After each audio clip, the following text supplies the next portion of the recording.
আসসালামু আলাইকুম। হিন্দু ও অন্যান্য ধর্মের দাদা ও দিদিদের জানাই নমস্কার।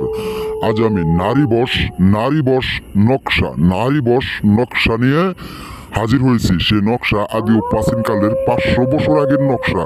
সে নকশা 100 বার পরীক্ষিত করার পরে বিয়াস আজ আমি আপনাদের মাঝে নিয়ে হাজির হয়েছি। আমি তান্ত্রিক গুরু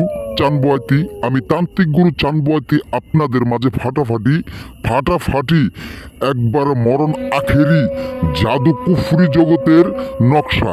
এই জাদু কুফরি জগতের নকশা দিয়ে আপনি যে কোনো নারীকে আপনার প্রেমের ফাঁদে ফেলাইতে পারবেন এবং কি যে কোনো নারীকে আপনি আপনার হুকুমের গুলাম বানাইতে পারবেন এবং কি আপনি পছন্দ কইরা যে নারীর উপরে আপনার শত্রুতা আছে, যে নারীর উপরে আপনার রাগ আছে, যে নারীর উপরে আপনার অভিমান আছে, সে নারীকে আপনার পুরো কথায় চলাইতে পারবেন এবং কি আপনার পুরো বাধ্য করতে পারবেন। বিয়াস খুদার কসম, একবার আল্লাহর কসম দিয়ে কইলাম, আমার এই কুফুরি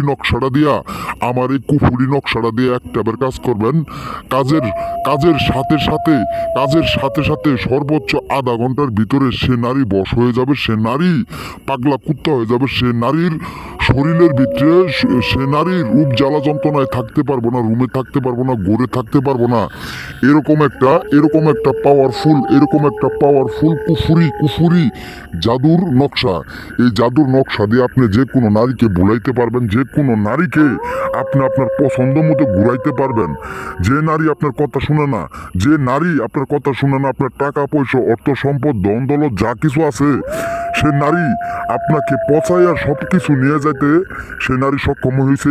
এখন আপনি কোনো উপায় পাইতেছেন না, কোনো ফল পাইতেছেন না, কোনোভাবে বাইরে উঠতেছেন না, খুব চিন্তায় হতাশার ভিতরে আছেন। এখন আপনি কি করবেন, কোনো উপায় পাইতেছেন না।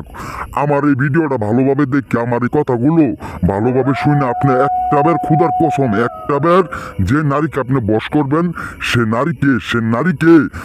নারীকে আপনি পছন্দ মতে আপনি একটা খালি রুমে শনিবার হতে মঙ্গলবার রাত 12টায় আপনি সুন্দরভাবে আমার এই নকশাটা দিয়া যে কোনো টাইমে আপনি যে কোনো সময়ে আমার এই নকশাটা হুবহু এক গজ কাপড় উপরে ভালোভাবে লেখা আপনি কাঙ্ক্ষিত ব্যক্তির নাম এবং কি আপনার নাম লেখা আপনি আমার এই নকশাটা খুদার কসম করে কইতাছি জোড়া কবরের মাঝখানে গাইরে দিয়ে আসবেন। সে নারী বিয়াস আপনার কাছে আসবে এবং কি আপনার যে কোনো ডাকে সাড়া দিতে বাধ্য থাকবে। বিয়াস অনেকভাবে প্রতারিত হয়েছেন, অনেকভাবে আপনি কাজের কোনো ফল পান নাই। খুদার কসম আমি চানবয়াতি আপনাদের মাঝে এই সুন্দর ফাটাফাটি নকশাটা দিয়ে গেলাম। আর অবশ্যই একটাবার কাজ করার আগে আমার কাছ থেকে অনুমতি নিয়ে কাজটা করবেন। এই বলে আমার কথা শেষ করছি। আসসালামু আলাইকুম।